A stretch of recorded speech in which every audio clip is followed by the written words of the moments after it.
La litispendance et l'autorité de la chose jugée produisent des effets similaires. Les deux notions partagent d'ailleurs certaines conditions d'application. Étudions la litispendance à l'aide d'une analogie où se balancer équivaut à un recours judiciaire. Cette façon de se balancer est adéquate, tout comme celle-ci. Cette façon de se balancer n'est toutefois pas adéquate.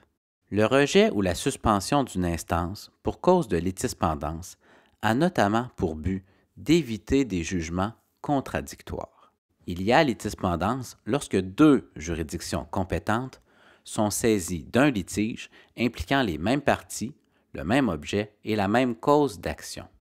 À titre d'exemple, le détenteur d'un brevet poursuit en cour supérieure une entreprise qui aurait violé ses droits découlant du brevet. L'entreprise poursuivie intente par la suite en cour fédérale une action afin de faire déclarer invalide le brevet. Il y a litispendance puisque l'ensemble des conditions sont réunies. Deux juridictions compétentes sont saisies, les deux litiges impliquent les mêmes parties, portent sur le même objet et la même cause d'action. Autre exemple, Canada Inc., propriétaire d'une marque de commerce enregistrée, poursuit en cour fédérale Québec Inc., qui a usurpé ses droits. Québec Inc.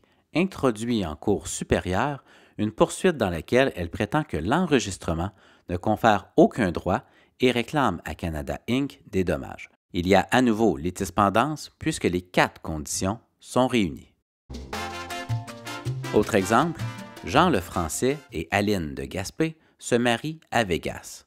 Ils ont ensuite leur résidence commune en France, mais depuis 1 an, Aline réside habituellement au Québec. Jean dépose une demande de divorce en France, alors qu'Aline dépose une demande de divorce au Québec. Cette situation, fréquemment rencontrée en droit international privé, est prévue à l'article 31-37 du Code civil du Québec. À titre d'exemple, un New-Yorkais vous diffame en ligne. Dans l'espoir de toucher des dommages punitifs plus élevés, vous le poursuivez devant un tribunal américain. Les procédures américaines s'annoncent plus onéreuses qu'estimées et comme le temps passe, vous introduisez une action en Cour supérieure du Québec. Dans cet exemple, les conditions d'application de la litispendance sont réunies.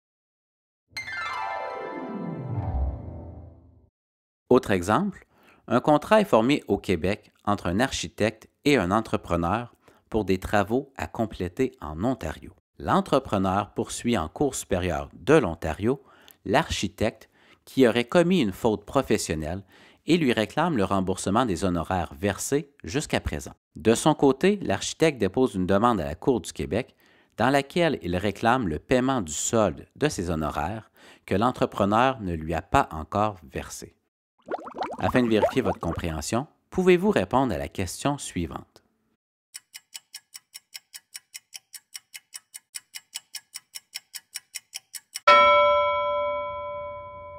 Encore une fois, les conditions d'application de la litispendance sont réunies. Voilà qui complète l'étude de la litispendance.